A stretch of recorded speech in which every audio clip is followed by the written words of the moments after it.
Deri në fund të muajit qershor, pritet që rreth 1000 banor të fshatit Leshnice Poshtme të lidhen në rrjetin e kanalizimit fekal. Punimet në rrjetin e kanalizimit tashmë kanë filluar, ndërsa mjetet janë nga buxheti i komunës së Zhelinës.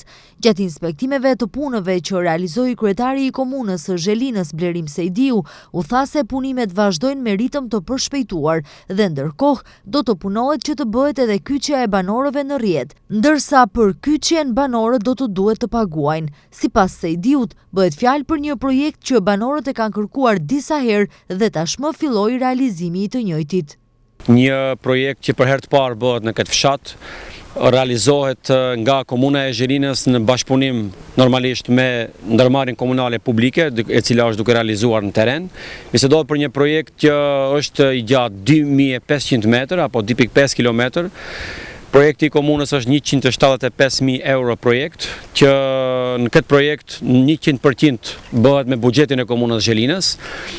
Fshatarët apo bashkëfshatarët e fshatit Leshnicë do të participojnë për kyçjen e këtij projekti, pra kyçje në rrjetin e kanalizimit. Me këtë shënojmë pra edhe një ndërtim dhe përmirësim të infrastrukturës të kanalizimit, me cilën arrim që të mbrojmë ambientin dhe për të pasur një jetë më të shëndetshme për qytetarët tanë. Ndërkaq pritet që edhe në fshatra të tjera të fillohet me realizimin e projekteve që kanë të bëjnë me infrastrukturën lokale. Pas këtij projekti ne vazhdojmë edhe me projekte tjera të radhës. Në këtë fshat pas një muaji kemi në plan të nisim edhe me zgjerimin e rrugës, po ashtu një kërkesë e kamshme e këtij fshatit, kërkuar deri tek unë, deri tek Komuna e Zhelinës, edhe me këtë projektin tjetër e përmbyllim fazën e premtimeve për këtë fshat dhe me këtë ne